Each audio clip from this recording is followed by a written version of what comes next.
Morning बच्चों आज से हमारा एक नया चैप्टर स्टार्ट हो रहा है। इस चैप्टर का नाम है एटम और आज ये मेरा इसका पहला वीडियो है।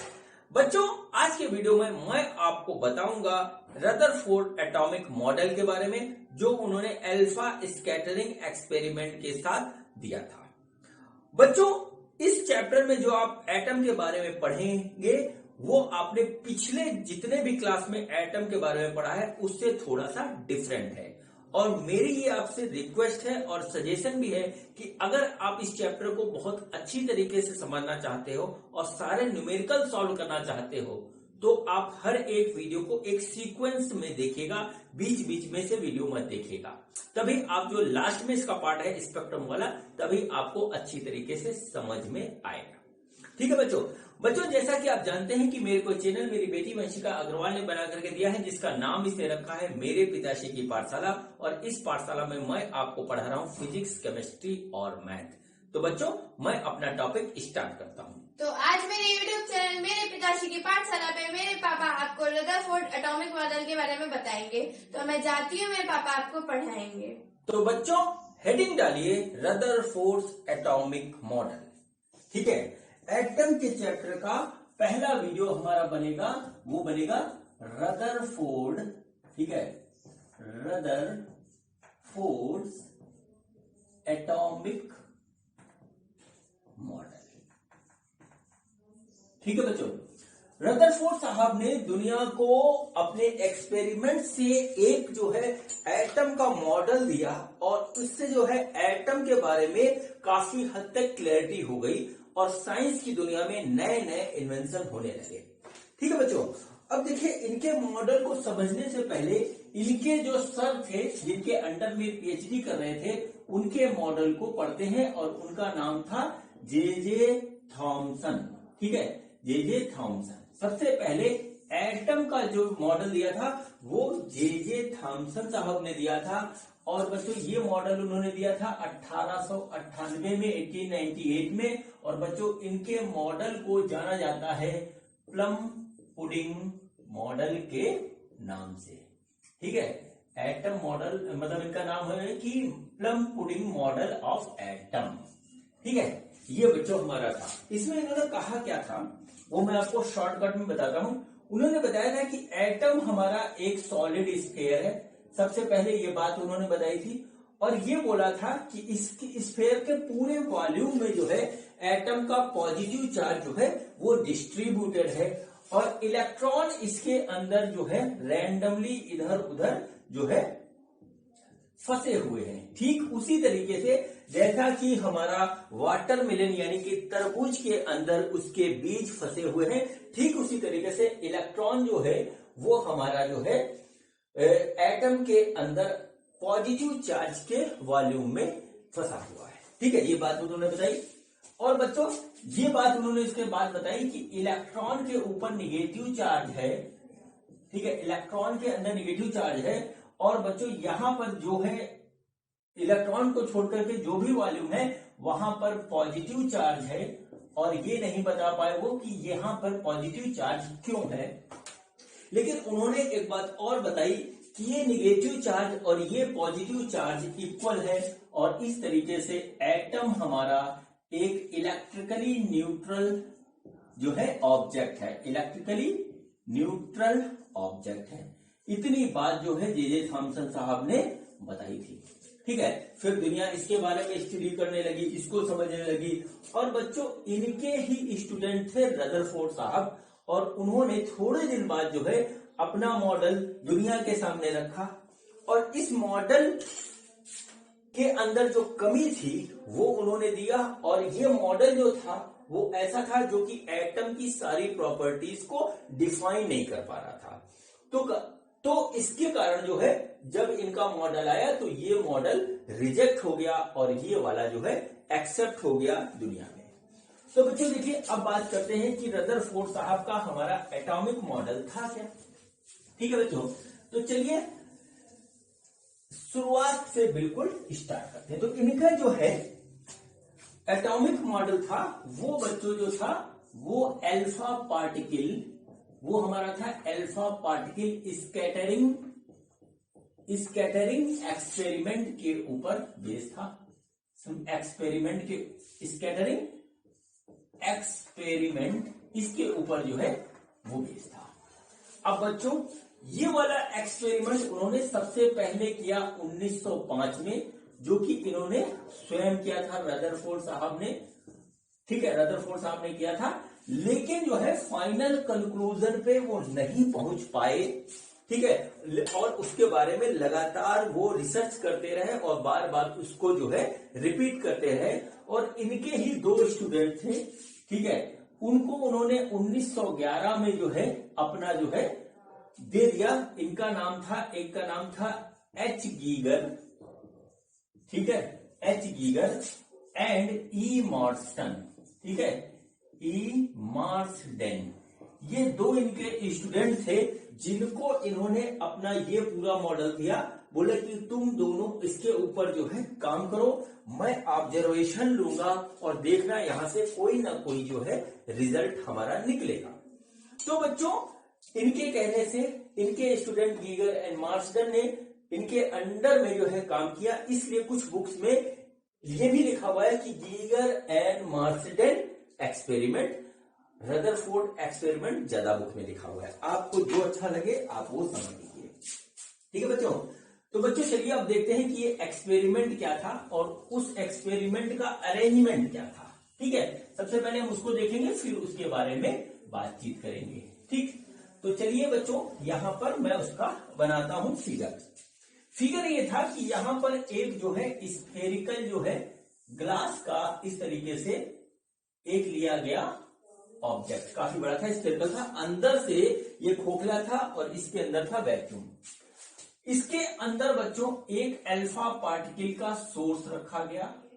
ठीक है, अल्फा पार्टिकल का सोर्स इस तरीके से रखा गया। देखिए अल्फा पार्टिकल का सोर्स, ठीक है, वो कौन सा था, वो कोई रेडियो एक्टिव सब्सटेंस था। ठीक है, रेडियो एक्टिव सब्सटेंस था, बिस्मिथ था। ठीक है, बिस्मिथ था। और बच्चों यहां से जो है लगातार अल्फा पार्टिकल निकल रहे थे, वो चारों तरफ फैल रहे थे। तो बच्चों इसको जो है एक नैरो बीम बनाने के लिए, इसकी एक नैरो बीम बनाने के लिए यहां पर एक अरेंजमेंट लगाया गया, इसको बोला गया कॉलीमेटर। ठीक है, कॉलीमेटर। अब देखिए क्या हुआ, उसके बाद यहां पर बच्चों एक जो है गोल्ड शीट लगाई गई। ये थी हमारी, इसको नोट करिए, ये थी हमारी थिन गोल्ड शीट। ठीक है, thin gold sheet. Gold sheet जो है दो कारण से ली गई, एक तो गोल्ड का मॉलिक्यूल थोड़ा सा बड़ा होता है, और बच्चों जो क्या होता है कि ये जो है मैलिएबल है, मतलब हम इसको पीट पीट के काफी पतली शीट इसकी बना सकते हैं। ठीक है, यंग मॉडुलस ऑफ इलास्टिसिटी वाले चैप्टर में मैलिएबिलिटी मैंने पढ़ाई है, देख लीजिएगा। अब बच्चों ये पूरा अरेंजमेंट हो गया।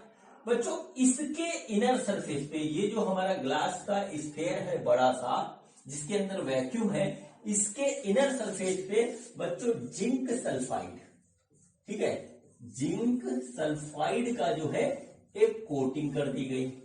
ठीक है, कोटिंग की गई। और बच्चों यहां जो कुछ भी हो रहा है इसको देखने के लिए यहां एक माइक्रोस्कोप लगाया गया। ठीक है, यहां एक माइक्रोस्कोप जो है वो प्लेस कर दिया गया। ठीक, अब देखिए बच्चों इसके बाद जो है क्या हुआ वो हम आपको बताते हैं। देखिए ये सोर्स ऑफ अल्फा पार्टिकल है, यहां से अल्फा पार्टिकल ढेर सारे निकले और यहां पर टकराए। तो टकराने पे क्या होता है उसको बताने से पहले हम आपको जिंक सल्फाइड और इस माइक्रोस्कोप के वर्क के बारे में बताते हैं। ठीक है बच्चों, यहां से अल्फा पार्टिकल निकल रहे थे और हो क्या रहा था कि इस गोल्ड फॉयल को क्रॉस करके इसके ऊपर जा रहे थे। ठीक है, तो बच्चों एक प्रॉपर्टी होती है जिंक सल्फाइड की। ठीक है, जिंक सल्फाइड जो होता है इसकी प्रॉपर्टी होती है कि जब इससे अल्फा पार्टिकल कोलाइड करेगा, ठीक है, अल्फा पार्टिकल कोलाइड किया तो बच्चों एक फ्लैश जो है वो आता है, फ्लैश चमक जिसको बोलते हैं। ठीक है, या समझिए स्पार्क टाइप का आता है। ठीक, और जैसे ही स्पार्क आता है वैसे पता लग जाता है कि यहां पर जो है अल्फा पार्टिकल कहां पे टकराया। ठीक है, जहां पे फ्लैश होता उसको माइक्रोस्कोप से देखा जा रहा था और काउंट कर लिया गया कि यहां पर इतने अल्फा पार्टिकल हमारे टकराए हैं। और इस जगह पे टकराए, दो चीज जो है ये इसकी फ्लैश से हमको पता लगा थे। ठीक, चलिए अब बच्चों देखिए एक्सपेरिमेंट में जो था वो क्या हुआ और उससे क्या कंक्लूजन निकला उसको बात करते हैं, फिर उसके बाद जो है आगे बढ़ेंगे। ठीक, तो देखिए बच्चों क्या हुआ कि अल्फा पार्टिकल का डायरेक्शन जाने का ये था, यहां पर बच्चों इससे ये कोलाइड कर रहा था, किससे? गोल्ड फैल से, जो कि बहुत पतली है, इतनी पतली है जितना कि गोल्ड के एटम का रेडियस है, उतना पतला है, बस एक एटम वहां पे लगा हुआ है। ठीक, और फिर बच्चों क्या हुआ कि जाहिर सी बात है कि अल्फा पार्टिकल के अंदर पेनिट्रेटिंग पावर होती है, वो जो है पतली जो है मेटल की शीट को पेनिट्रेट करके निकल जाता है। अब देखिए उसके बाद क्या हुआ कि जब ये पेनिट्रेट कर रहा था, यानी कि एटम से कोलिजन हो रहा था, तो एक दिमाग में बात ये थी कि या तो ये यहां जाएगा या यहां जाएगा या यहां जाएगा या यहां जाएगा या यहां जाएगा, जैसा उसका एंगल बनेगा वैसा जाएगा। ठीक है, और गए काफी ढेर सारे जो है मॉलिक्यूल इसी रीजन में रहे।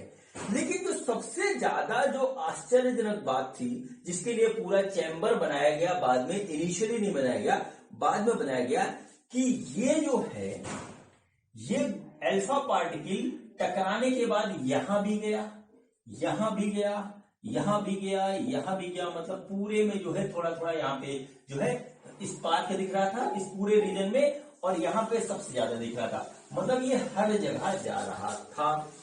अब जो है दिमाग में बात आती थी कि कोलिजन के बाद ऐसा चला जाएगा, लेकिन बात यहां पे ये थी कि जब अल्फा पार्टिकल के अंदर पेनिट्रेटिंग पावर है, वो पेनिट्रेट करके निकल सकता है, बहुत ही पतली थिन शीट है, तो ये यहां क्यों जा रहा है? हमारा हम रिफ्लेक्शन सोच सकते हैं कि ऐसे टकराए तो ऐसे चला गया, लेकिन ये इसको पेनिट्रेट कर सकता है, इसको फाड़ के निकल सकता है, तो ये यहां क्यों जाएगा? और सबसे आश्चर्यजनक बात ये हुई कि जब बिल्कुल इसके अपोजिट यहां पर जो है फ्लैश मिला, यहां सबसे कम मिला लेकिन यहां पर फ्लैश मिला। इस पूरी बात की जो है अल्फा पार्टिकल के जाने के डायरेक्शन की जो है एनालिसिस की गई, काफी टाइम तक एनालिसिस की गई, और फिर वहां से मिला कंक्लूजन। ठीक है, तो मेरे ख्याल से यहां पे आपको बात समझ में आ गई होगी कि क्या यहां पे हो रहा था एक्सपेरिमेंट में। अब बच्चों हम सिर्फ एक एटम बनाते हैं गोल्ड का और बताते हैं कि अल्फा पार्टिकल एक्चुअली में जो है कर क्या रहा था जब वो गोल्ड के फॉयल के साथ टकरा रहा था। ठीक है बच्चों, तो चलिए बात आकर के यहां पर आगे बढ़ाते हैं, और बच्चों हम बनाते हैं यहां पर एक गोल्ड का मॉलिक्यूल। तो बच्चों देखिए ये हमारे पास सपोज करिए कि इस तरीके से ये हमारा एक गोल्ड का मॉलिक्यूल हो गया। ठीक है बच्चों, और यहां से हमारे अल्फा पार्टिकल निकल रहे हैं। ठीक है, देखिए अल्फा पार्टिकल हमारे निकल रहे हैं, तो बच्चों अल्फा पार्टिकल यहां से गया, निकल गया ऐसे। ठीक है, यहां से गया, ये भी निकल गया, यहां से ऐसे आया, ये भी निकल गया, यहां से आया, ऐसे निकल गया। ठीक है बच्चों, अब बच्चों ये हो गया इसका सेंटर, तो इसको हम सेंटर ऐसे बना देते हैं, ये हमारा हो गया सेंटर। ठीक, सेंटर हो गया। अब बच्चों जो यहाँ पे एक चीज ऑब्जर्व हुई, ये ऑब्जर्व हुई कि जैसे जैसे हम सेंटर की ओर बढ़ रहे हैं वैसे वैसे जो है इसके अंदर एक डिफ्लेक्शन आ रहा है। इस तरीके से देखिए डिफ्लेक्शन आ रहा है, और करीब जाएंगे तो इसका डिफ्लेक्शन बढ़ जाता है ऐसे, और करीब जाते हैं तो और बढ़ जाता है, और करीब गए तो ये बच्चों ऐसे हो गया, और इसके करीब गए ऐसे हो गया, और फाइनली क्या हुआ कि एक हमारा ऐसे हुआ जो वापस आकर के यहां चला आया। ठीक है, ये हमारा अल्फा पार्टिकल इस तरीके से चारों तरफ स्कैटर हो रहा था, और इसी वजह से उस वाले वैक्यूम चैम्बर में जिसपे जिंक सल्फाइड की कोटिंग थी, चारों तरफ हमको फ्लैश मिले, फ्रंट साइड में ज्यादा फ्लैश मिले, और जो है बैक साइड में हमारे जो है कम फ्लैश मिले, और यहां पर जो है एग्जैक्टली सबसे कम फ्लैश मिला। ये हमारा टोटल ऑब्जर्वेशन था। ठीक है, और यहीं से कंक्लूजन निकल के आया। ठीक, अब देखिए बच्चों आगे की बात बताने से पहले मैं एक इंपॉर्टेंट बात आपको बताता हूं जिसपे सारे बच्चों को जो है कंफ्यूजन है, 99% बच्चों को। मैं अगर पूछूं, आप लोग सामने नहीं हो, कि व्हाट इज अल्फा पार्टिकल, ठीक है, व्हाट इज अल्फा पार्टिकल, तो 99% बच्चे जो है जो पढ़ रहे हैं इस समय, उनको ये बात नहीं क्लियर है। ठीक है, बाकी को क्लियर है लेकिन उनको नहीं। अल्फा पार्टिकल होता क्या है, इसको आप जान लीजिए अल्फा पार्टिकल क्या होता है, क्योंकि अगला जो हमारा चैप्टर है वो है न्यूक्लियाई, और बच्चों उसमें रेडियो एक्टिविटी जब हम पढ़ेंगे तो बार बार alpha particle, beta particle, gamma radiation आप पढ़ोगे, इसलिए देखिए अल्फा पार्टिकल होता क्या है। ठीक बच्चों, क्या हुआ, हमारे पास हीलियम एटम है, ठीक है, हीलियम का एटम है। हीलियम एटम में बच्चों 2 प्रोटॉन, 2 न्यूट्रॉन और 2 इलेक्ट्रॉन होते हैं। अगर हम इस हीलियम एटम से 2 इलेक्ट्रॉन निकाल दें तो इसके ऊपर 2+2 चार्ज आ जाता है इस तरीके से, ठीक है, +2 चार्ज आ जाता है, और ये जो +2 चार्ज वाला हीलियम बचता है ये हमारा कहलाता है हीलियम का न्यूक्लियस। इसको बोलते हैं हम हीलियम न्यूक्लियस, ठीक है, हीलियम न्यूक्लियस। और बच्चों जो हीलियम न्यूक्लियस होता है इसी को हम अल्फा पार्टिकल कहते हैं। ये नोट कर लीजिए, ये एक +2 पॉजिटिव चार्ज, ठीक है, +2, ठीक, +2 पॉजिटिव चार्ज हमारा लेकर के जो है आगे चलता है, +2 पॉजिटिव चार्ज। ये नोट कर लीजिए कि अल्फा पार्टिकल के ऊपर +2 पॉजिटिव चार्ज होता है और वो हीलियम का न्यूक्लियस होता है। इतनी बात अगर आपके बात मतलब ये आपको समझ में आ गई तब हम आगे की बात करेंगे। और ये ध्यान रखिएगा कि अभी ये अल्फा पार्टिकल इस चैप्टर में और आगे आने वाले चैप्टर में लगातार बना रहेगा, आपको इसकी नॉलेज होनी चाहिए, क्योंकि अभी आपको न्यूक्लियर फ्यूजन और न्यूक्लियर फिशन भी पढ़ना है। ठीक, चलिए अब चलिए बात करते हैं आगे। ठीक, तो चलिए एनालिसिस करते हैं एक एक करके बात की। ठीक, तो बच्चों यहां से जो है इन सारे जो अल्फा पार्टिकल से मिलने वाले फ्लैश की एनालिसिस की गई, और एनालिसिस में एक बात समझ में आई, वो ये आई कि एटम हमारा स्फेरिकल शेप का है, ये बात तो समझ में आ गई। उसके बाद ये बात समझ में आई कि अधिकतर पार्ट जो है हमारा एटम का वो एम्प्टी है। पहली बात जो यहां से लेकर आई, क्योंकि जो है 99.14% अल्फा पार्टिकल उसको क्रॉस कर जा रहे थे। ठीक है, तो पहला कंक्लूजन जो है यहां से निकला कि मोस्ट ऑफ द पार्ट, ठीक है, यहां से निकला कि most of the part of atom is empty. सबसे पहली बात तो ये आ गई, वहां पे कुछ नहीं है, ठीक है, या है तो बहुत कम है या दूर दूर है, इस टाइप की बात आई। रीजन क्या निकला, बिकॉज इसका रीजन जो था बिकॉज, ठीक है, 99.86% ऑफ अल्फा पार्टिकल गोल्स, ठीक है, गोल्स इन स्ट्रेट लाइन, ठीक है, स्ट्रेट लाइन में गए अधिकतर से अधिकतर। ठीक, अब बच्चों ये तो हो गई, स्ट्रेट वाले तो निकल गए, ठीक है। अब जो ये डेविएट हो रहे हैं, ये क्यों डेविएट हो रहे हैं, यहां पे बात आई। ये तो डेविएशन का जो रीजन निकाला गया वो बच्चों निकला इलेक्ट्रोस्टैटिक फोर्स, ठीक है, इलेक्ट्रोस्टैटिक फोर्स। जो दूसरा रीजन आया इलेक्ट्रोस्टेशन, डेविएशन का जो रीजन आया वो आया हमारा इलेक्ट्रोस्टैटिक फोर्स। इसमें क्या था बच्चों, ये था कि like charge repel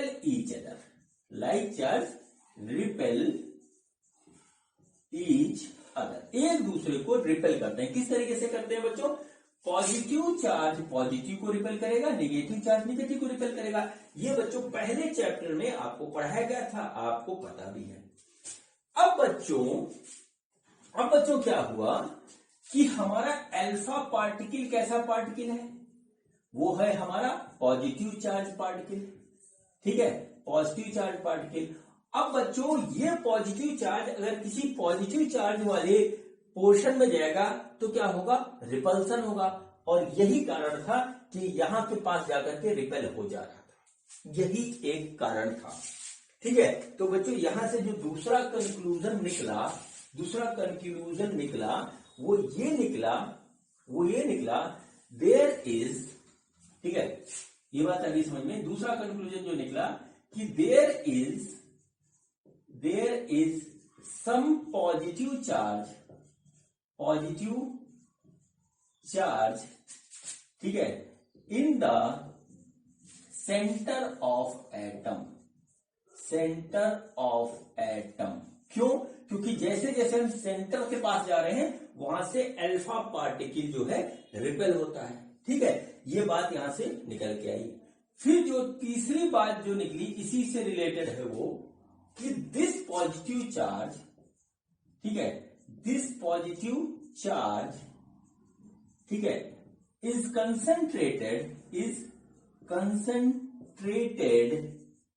in a very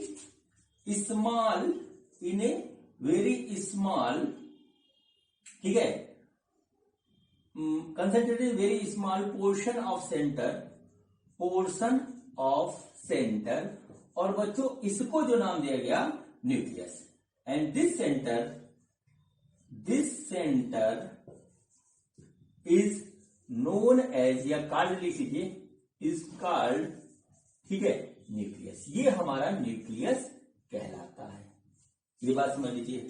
reason इसके पीछे जो दिया गया, क्योंकि सेंटर के पास पहुंचने वाला जो था वो हमारा जो अल्फा पार्टिकल था, वो जितने अल्फा पार्टिकल हम मान रहे थे यहाँ पे, वहां पर 0.14% ही हमारा डिफ्लेक्ट हो रहा था। इसके पीछे रीजन क्या है?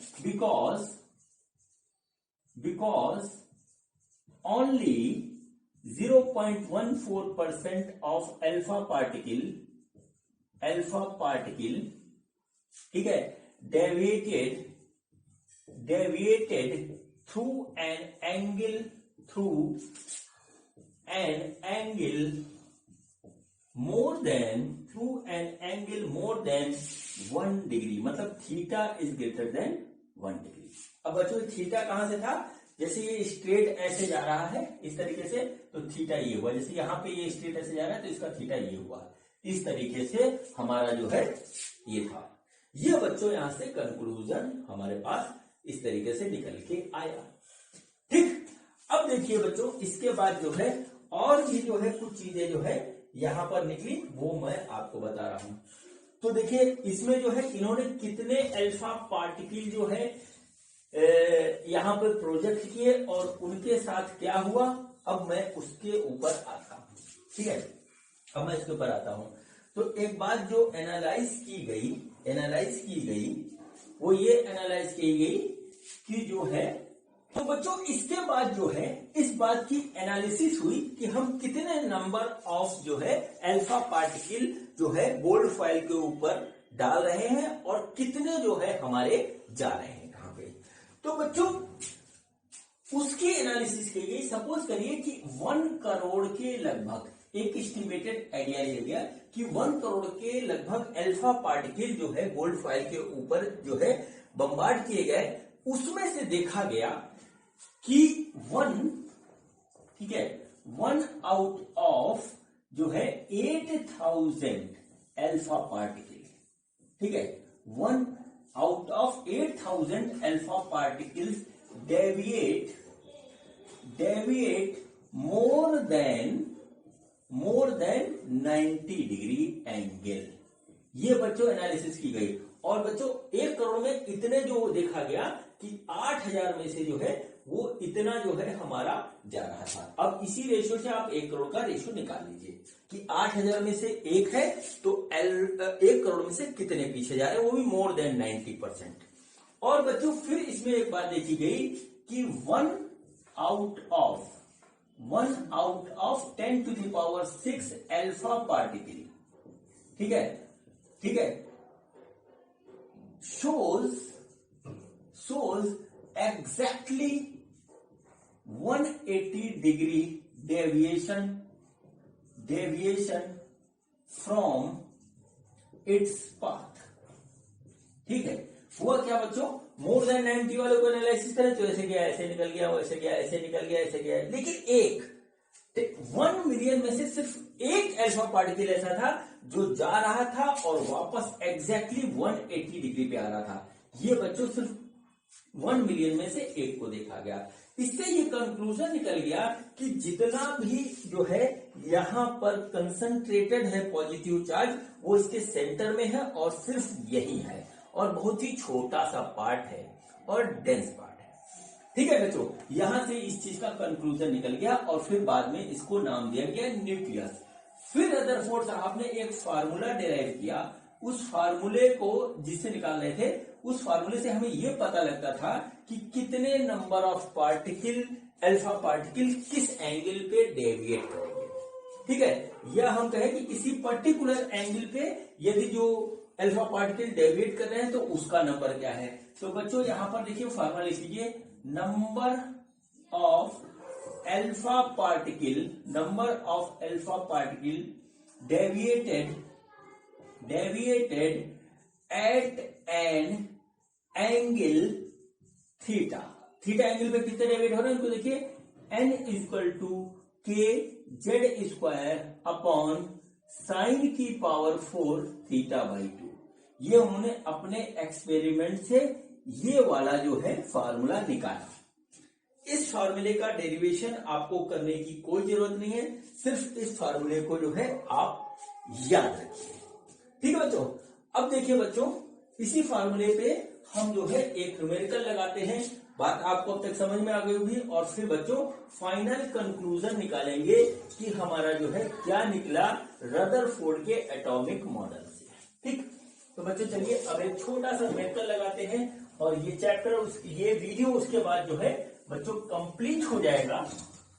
और बच्चों मैं आपसे एक रिक्वेस्ट करूंगा कि मैं वीडियो को छोटा छोटा बना रहा हूं ताकि आपको मेरी बात समझ में आ जाए। आपको यदि एटम के चैप्टर पे पूरा कंट्रोल चाहिए, कमांड चाहिए, तो हर एक वीडियो को सीक्वेंस में देखिएगा।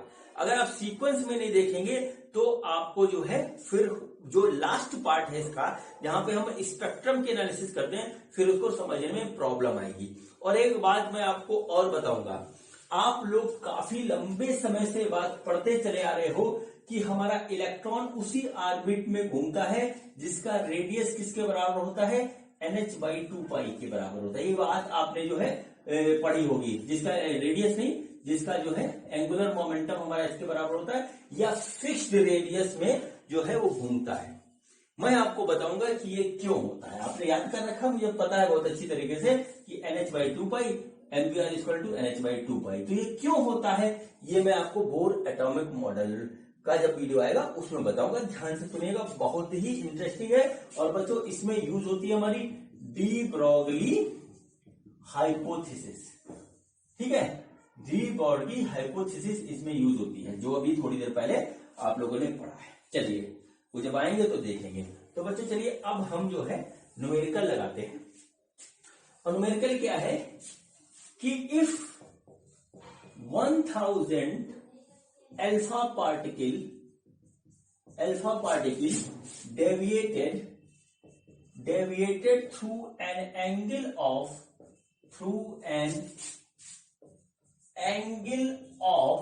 60 degree, then find number of alpha particles deviated, ठीक है, deviated through an angle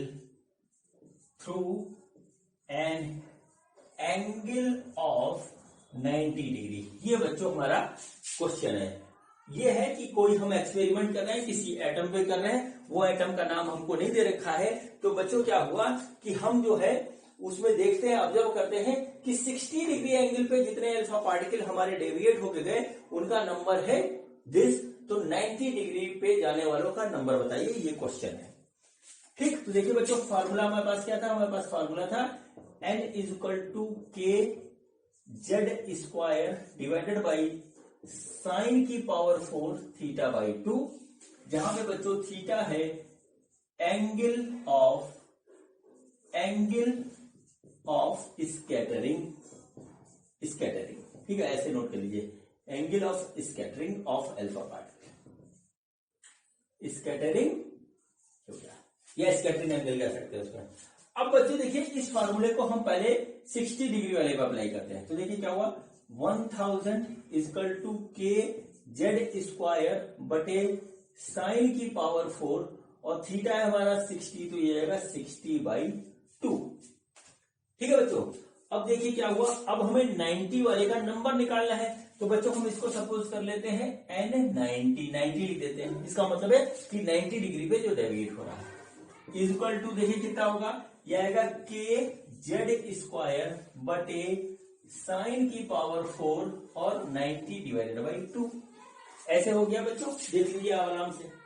ठीक है, तो देखिए क्या होता है, यहां पे क्या आएगा, यह आ जाएगा 1000 equal to K Z square बटे साइन की पावर 4 इंटू 30 और ये आ जाएगा n90 और वो आ जाएगा के जेड स्क्वायर बटे साइन की पावर 4 45 डिग्री। ये देखिए इससे आ गया, हमको जो है के और जेड इसमें नहीं दे रखा था, हमने इसको छोड़ दिया।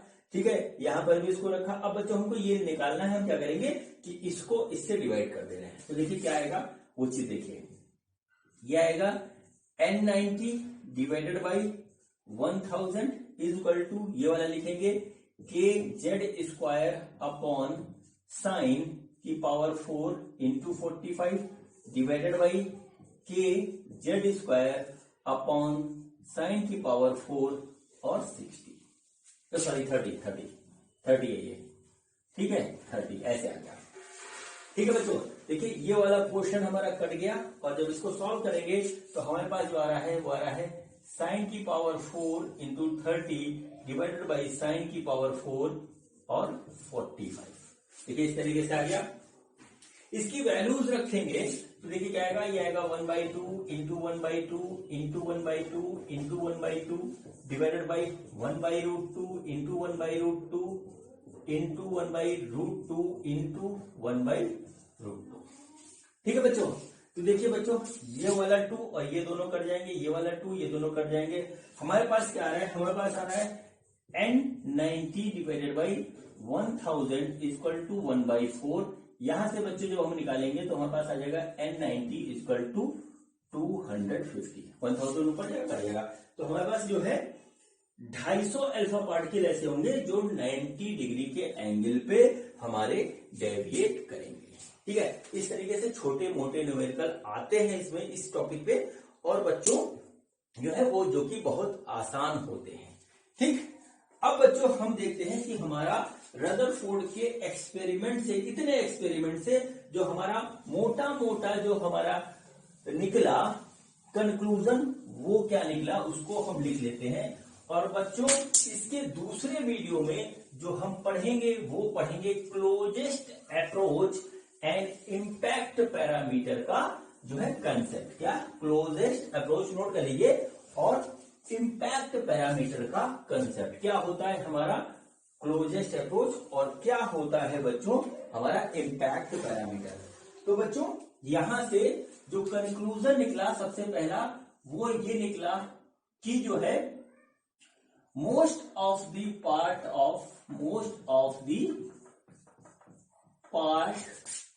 Of atom is empty. सबसे पहला जो है कंक्लूजन ये निकला। दूसरा कंक्लूजन निकला कि positive charge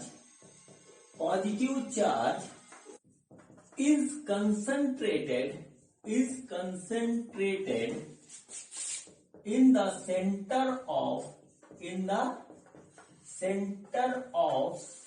atom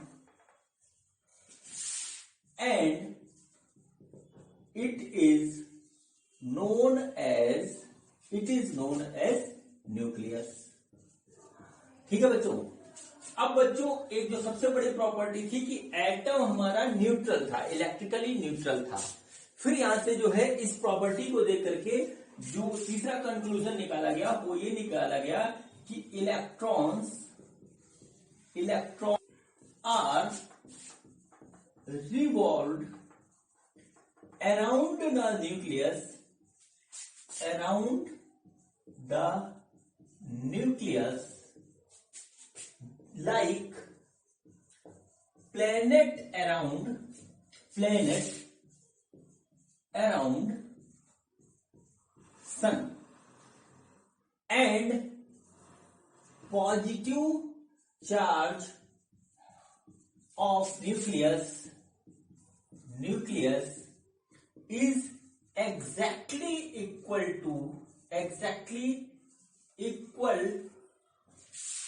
to negative charge of electron.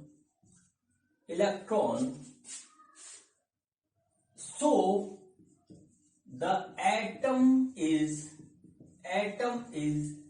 electrically neutral,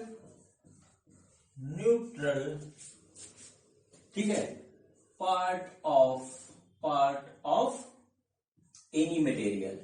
ठीक है, ये हमारा इतना कंक्लूजन हमारा निकल के आया एटम के बारे में।